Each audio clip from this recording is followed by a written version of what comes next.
Անգամ միլիմետրի փոփոխությունն այսօր արդեն տեսանելի է։ Վարդանանց նորարարական բժշկության կենտրոնում կրծքագեղձի հետազոտման ժամանակակից մոտեցումները թույլ են տալիս վաղ փուլում հայտնաբերել նույնիսկ ամենափոքր օջախները, երբ բուժման հնարավորությունները շատ ավելի մեծ են։ Շնորհիվ կոնտրաստի, շնորհիվ գերճշգրիտ այդ հետազոտությանը մենք կարողանում ենք կանխագուշակել այստեղ քաղցկեղ առաջանալու հավանականություն կա, թե ոչ, արդյոք կա կասկածելի օջախ։ Քանի որ վաղ փուլերում հայտնաբերվող օջախները չափազանց փոքր են, դրանք հեռացնելու համար անհրաժեշտ են նաև նոր, առավել նուրբ միջամտություններ։ Վարդանանց նորարարական բժշկական կենտրոնում կատարվում է վակուումային եղանակով վիրահատություն, որը հնարավորություն է տալիս օջախը հեռացնել առանց կտրվածքի, միայն մեկ փոքրիկ անցք կատարելով։ Գլխավոր առավելությունը նարկոզ չկա, տեղային անզգայացում է, ընդհանրապես մեզ պետք է փոքրիկ անցք, որպեսզի այս սարքը ներս մտնի։ Սոնոգրաֆիկ հսկողության տակ կարողանում ենք նավիգացիա անել կրծքի ներսում եւ հեռացնել բոլոր կասկածելի օջախները, հեռացնել բարորակ գոյացությունները։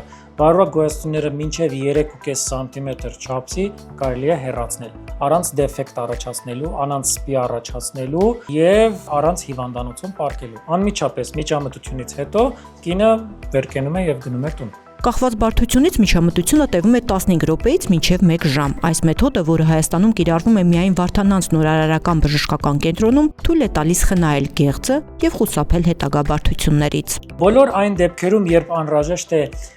կրծքագեղձը խնայել, հատկապես երիտասարդ կանանց մոտ, ովքեր պատրաստվում են օրինակ հղիության կրծքով կերակրման, եթե այնտեղ ունեն խնդիրներ, անհրաժեշտ է վիրահատական միջամտություն, կլասիկ եղանակով կտրվածքներով մենք վնաս ենք հասցնում գեղձին, բայց այսպես մենք խնայողական մոտեցում ենք ցուցաբերում եւ հեռացնում է միայն այն օջախը կամ գոյացությունը, որը անհրաժեշտ է հեռացնել։ Ժամանակակից բժշկությունը հնարավորություն է տալիս լինել առողջ, միաժամանակ պահպանելով գեղեցկությունը։ Այս միջամտության դեպքում էսթետիկ առումով եւս խնդիրներ չեն առաջանում։ Եթե ունենք բազմաթիվ գոյացություններ, փոխանակ լիքը կտրվածքներ անել գեղձին վնաս տալու,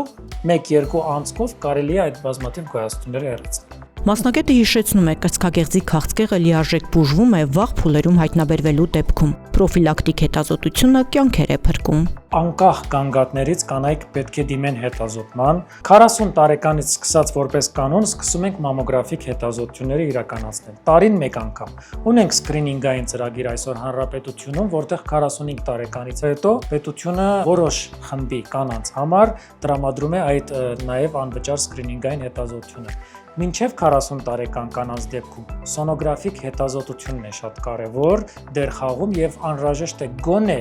2 տարին մեկ կամ մաքսիմում 3 տարին մեկ իրականացնել սոնոգրաֆիկ հետազոտություն պրոֆիլակտիկ եւ եթե խնդիր ենք տեսնում, ապա մենք կխորացնենք հետազոտությունը։ Այսպիսով ժամանակակից բժշկությունն այսօր հնարավորություն է տալիս հիվանդությունը հաղթահարել ավելի խնայողական ճանապարհով, պահպանելով կնոջ առողջությունը, գեղեցկությունն ու կյանքի որակը։ Վարդանանց նորարարական բժշկության կենտրոնի Քոչարի մասնաճյուղում այս մոտեցումներն արդեն կիրառվում են։ Ամենակարևորը ժամանակին դիմել պրոֆիլակտիկ հետազոտության։